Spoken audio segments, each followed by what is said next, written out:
Muchísimas gracias, licenciada Patricia, por la presentación, al Colegio Internacional de Educación Superior por armar estos eventos. Me siento muy complacido de compartir con ustedes, con grandes colegas. Edith Nava, una vez más coincidimos en este espacio. Y pues bueno, un poco contemplando, ¿verdad? El tema del duelo es precisamente un tema que nos va a despertar angustia, nos va a despertar un montón de reacciones emocionales y por ende entonces de pronto va a haber resistencia para hablar un poco de estos temas. Entonces, de primer momento, agradecerles a todos porque en un domingo están escuchando algo que muchas veces nos resistimos. Freud describe el duelo en alguna ocasión como una elaboración intrapsíquica que, a pesar de ser muy dolorosa, es indispensable para el posterior bienestar psíquico de las personas. Quiero comenzar poniendo esto sobre la mesa porque entonces, como es algo indispensable, muchas veces cuando hablamos en el tema de los niños y de los adolescentes, les arrebatamos a ellos justamente al no hablar el tema de la muerte, al no hablar del proceso de duelo, al no incluirlos en los rituales. Y entonces, como ya lo aludió la maestra, el duelo es un sentimiento subjetivo, es una reacción natural ante la pérdida de una persona, sí, de un animal, de una mascota. Si nos vamos, por ejemplo, a hablar de niños, incluso la pérdida de juguetes, la pérdida de algún evento significativo en relación a los adolescentes, de una relación de noviazgo, etcétera. Esas rupturas ya van a representar un sentimiento subjetivo y aquí podríamos justo hablar de un tema de duelo. Entonces, el duelo puede ser sí considerado como un síndrome por muchos autores. ¿Por qué? Porque presenta un conjunto de signos y síntomas desde la perspectiva clínica, ¿verdad? Y entonces esto va a ocurrir en tiempo y forma y que resulta de diferentes causas o etiologías. Pero algo muy importante que habrá aquí que señalar es que hay algo en común y esto en común va a ser la pérdida. La pérdida desde muchas vistas desde muchas clasificaciones, ¿verdad? Viene a mi mente en este momento Pangrassi, por ejemplo, clasifica las pérdidas en 5 bloques y bueno, la pérdida total que representa justo de la vida misma, la pérdida de aspectos de sí mismo, que sería, por ejemplo, la pérdida de la salud, incluso de objetos externos, hablando un poco, por ejemplo, de cosas materiales, etcétera, etcétera. Entonces, va a tener en común esto, pérdida. Entonces, la manera de vivir y de afrontar la muerte va a estar condicionada por el entorno, va a estar condicionada por el tiempo, por la cultura, por un montón de factores eh, ambientales, ¿no? Culturales, como ya se dijo. Y aquí representa un reto muy importante o una dificultad, es que justamente por hoy lo que estamos viviendo y por todas las cuestiones que se nos está acumulando, porque las pérdidas han sido muchas, ¿verdad? De distintas índoles, pocas veces se involucra a la infancia y a la adolescencia. El tema de la muerte también es un asunto de los niños, también es un tema de los niños. Por lo que los adultos, por lo que la sociedad, por lo que nosotros, los padres y demás, debemos de hablar sobre la pérdida. La muerte con niños también se tiene que abordar y quizás algo como ya un poco dialogando a nivel de estrategia, quizás sería buenísimo primero preguntarnos cómo enfrento yo a este hecho, cómo yo estoy en estas condiciones como adulto, cómo la cultura de la que provengo me da precisamente este bagaje de sistema de creencias, de valores que yo tengo en torno a la muerte misma, ¿verdad? La palabra muerte, la palabra morir nos incomoda y por eso los adultos suelen usar eufemismos, como cuáles: se ha ido a un largo viaje, ahora está en otro lugar, descansa en paz, ¿verdad? Está dormidito. No queremos abordar el tema de la muerte como la palabra misma la exige. Es cierto, sí, que la muerte se aleja de la vida y muchas veces con ella también la experiencia que se está en duelo, y más cuando se trata del tema de niños y adolescentes. Pero esto no siempre ha sido así. Si nosotros nos enfocamos un poco a la historia, nos damos cuenta que en otras culturas, y no hace mucho en nuestra propia cultura, la muerte forma y ha formado parte de la vida cotidiana de las personas. Por ejemplo, alguien quizás nos puede compartir que en casa cuando alguien moría, esta persona era rodeada de toda la familia, por adultos, por vecinos, por personas dentro de la iglesia, participaban los niños, todos veían lo que había pasado, todos comprobaban este hecho natural de morir, sí con dolor, sí con aflicción, sí con desconsuelo, con intranquilidad, incluso con llanto, ¿verdad? Pero el mismo hecho de morir se hacía presente y el dolor por la muerte era compartido y acogido por todos los involucrados, incluyendo niños. ¿Ok? Entonces, es posible, ¿no? Viene a mí como líneas de pensamiento en que por esta razón no fueran necesarias muchas explicaciones, porque la angustia del qué decir, por qué decir, cómo explicar, qué apalabrar, qué palabras utilizar, cómo no herirle, cómo no sobrepasarse de información, cómo contar, como todas estas preguntas que se hacen los adultos, pues no preocupaba tanto como nos preocupa ahora, porque la experiencia de la muerte era tan cercana y a la vez tan natural, que la evidencia entonces hacía gran parte del trabajo que ahora tanto nos preocupa, ¿verdad? Si nosotros nos enfocamos, por ejemplo, a la experiencia de la pandemia, pues muchas veces los niños eran llevados a otro hogar con otro familiar para que no se involucrara. ¿Por qué? Porque pues, no se quería de alguna forma proteger. Entonces, justamente se aleja al niño lo más posible de la presencia real de la muerte. Por un lado, procuramos incluso que no sepa o que sepa lo menos posible. Ante estas experiencias, yo me hago una pregunta bastante interesante que me ha permitido quizás responderlas desde un poco la experiencia clínica. ¿Por qué este empeño en alejar a nuestros hijos, a nuestros alumnos, a los niños de la realidad de la muerte? Esa es una pregunta que yo me he hecho en algunos momentos y quizás, ¿no? Como respuesta que yo he dado a esto, y ya ustedes me dirán, y para un poco dialogar, es que, como ya lo había dicho, alejamos la muerte porque a todos los seres humanos nos inquieta y nos angustia. Esto es como justamente la primera respuesta de manera genérica, ¿verdad? Nos inquieta y nos angustia. Y por supuesto que algo que nos inquieta y nos angustia, pues no nos da placer. ¿Para qué nos metemos en ese asunto? Todos los adultos sentimos también la necesidad imperiosa de proteger a los niños del dolor y del sufrimiento.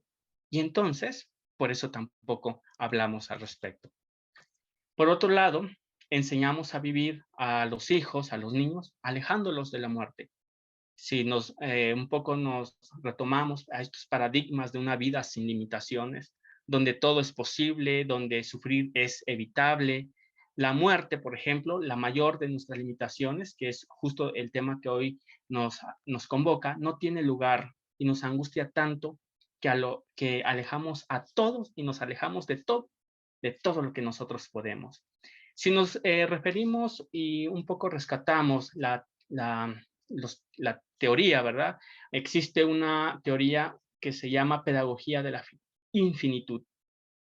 Y en esta teoría de la infinitud, en los proyectos, dice que en los proyectos educativos, en los programas, en las escuelas, no se contempla ni el sufrimiento, ni el fracaso, ni la muerte.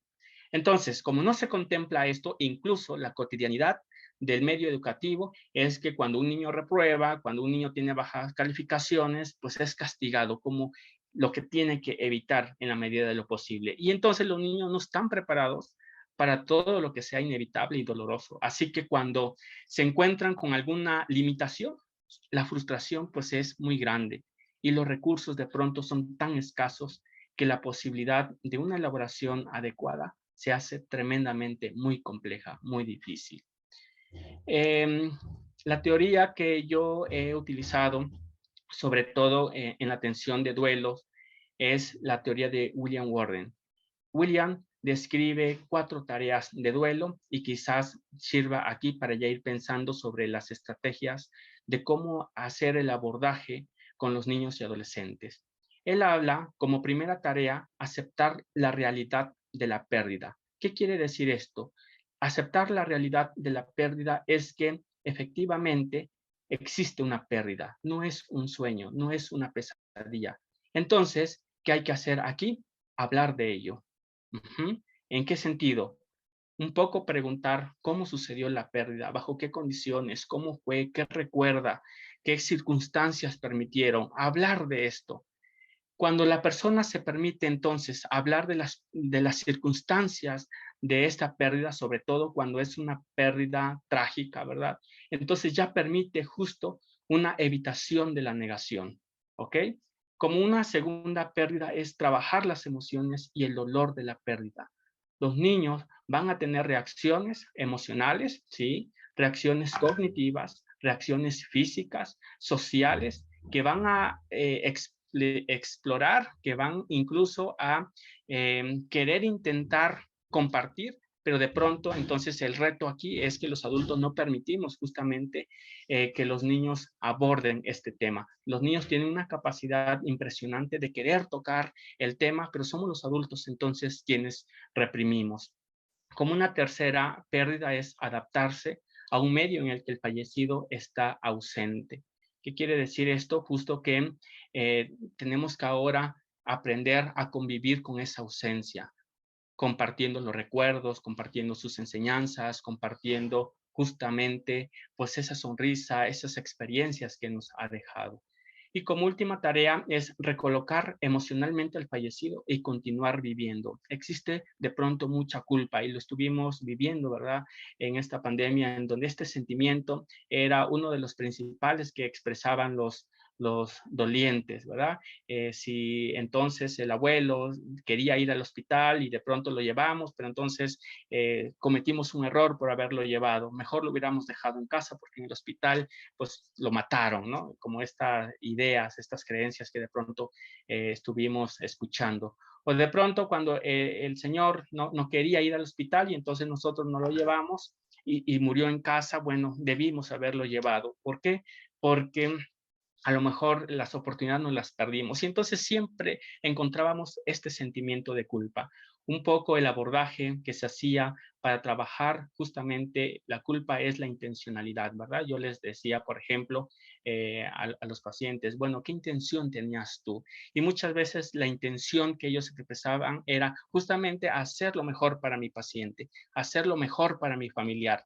Entonces, me parece que más que un sentimiento de culpa, muchas veces encontramos un sentimiento de frustración, de impotencia, porque nosotros en la medida de lo posible queremos hacer muchas cosas, ¿verdad? Para evitar el dolor de nuestros pacientes, de nuestros familiares, y justamente en ese intento de controlar muchas variables, pues no podemos hacerlo. La limitación de la condición humana es precisamente eso, estamos limitados, no podemos manejar todas las variables y como tenemos una limitación, eso nos frustra. Y bueno, un poco hay que saberse, ¿verdad? Que somos humanos y como humanos no podemos con todo. Entonces, es muy favorable, ya para ir cerrando quizás mi participación, que los adultos dispongan del tiempo, que cuenten con disposición para responder con claridad las dudas que van a ser expuestas por los niños. Quizás evitando explicaciones complejas, adecuar la información de acuerdo a las etapas de desarrollo de los niños. Por eso es muy importante conocer qué nos dice la teoría en relación a las etapas de desarrollo.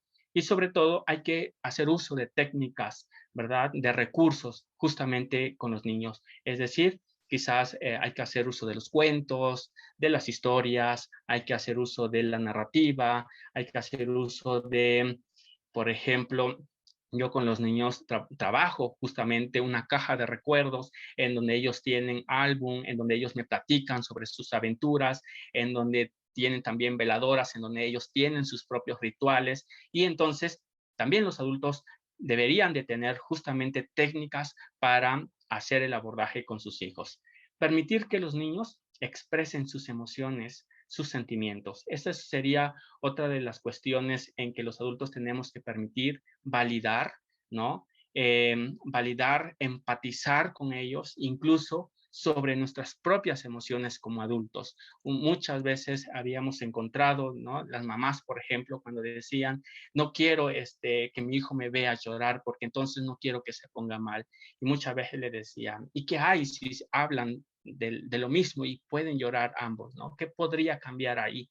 Y entonces, cuando ellos se permitían hablar del tema de la muerte y ambos lloraban, parece que compartían la misma situación y el niño entonces comprendía que las sensaciones que provocaba el haber perdido a un miembro era parte de una naturaleza humana, era esos sentimientos tan naturales que entonces se atrevían a hablar del tema. Entonces, otro tema que parece que viene a bien rescatar es hacerles saber que no son culpables, que no son responsables de lo sucedido, ¿verdad? Permitiéndoles también expresar sus razones del por qué ellos lo están creyendo así, ¿no? Entonces, algo que quizás ya para cerrar, finalmente decirles, involucrarlos en los rituales de despedida y sobre todo, no negarle la posibilidad de este tema, que también les compete a ellos. Muchas gracias.